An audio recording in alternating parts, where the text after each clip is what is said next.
Read it for me. Is having in-laws as bad as popular culture would lead you to believe? The amount of anxiety and anger my husband experiences when he goes to see his parents is frightening.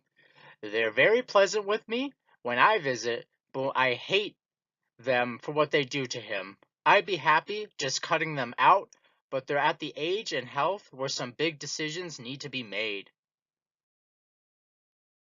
That's like my girlfriend's parent. They treat her like crap and try to guilt her into everything, even leaving me out. And when her mother doesn't get her way, she verbally and emotionally abuses. And her father just tries to guilt her into it just because family. I'm thankful she's taken steps to lessen this. No longer take talking to the mother unless they go to therapy. It hurts her to see me with it hurts to see her with them. Oh boy, here we go. They are the most exhausting, frustrating, childish people I've met. I've come from a relatively stable, drama-free family, so entering hers has been a culture shock. Both of her parents have been married 3 times, so I hear stories that involve countless former step-siblings I can't keep straight.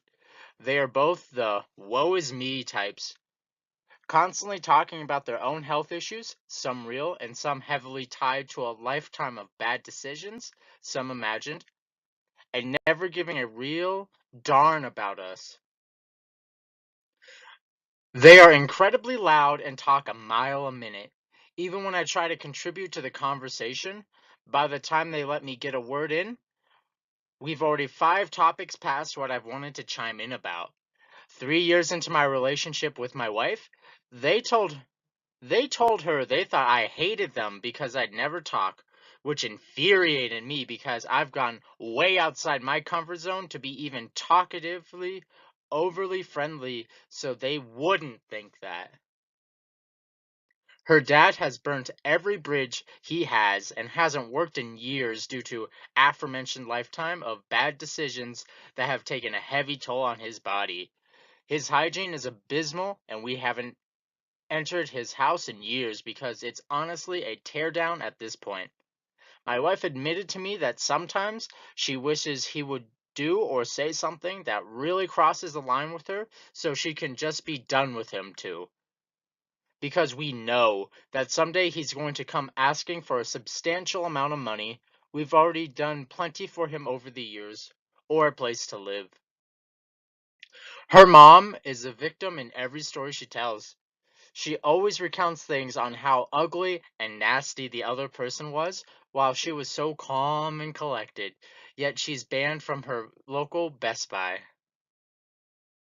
Last year, during the worst days of my life when my newborn daughter was born via emergency C-section, and a day later had a 6-hour life-saving surgery, my mother-in-law showed up. She didn't understand why she couldn't go to the NICU and see her granddaughter by herself.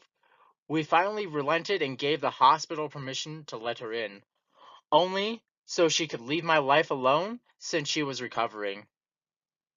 This was a big deal for us because even my wife couldn't leave yet to see her own daughter.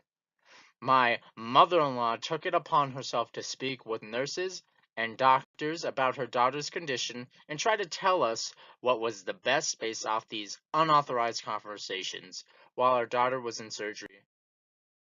She showed up in the waiting room, crying and making a big show. She wouldn't shut up while we waited hours for the updates. When the surgeon finally came out, she interjected stupid questions that derailed the surgeon from the important stuff.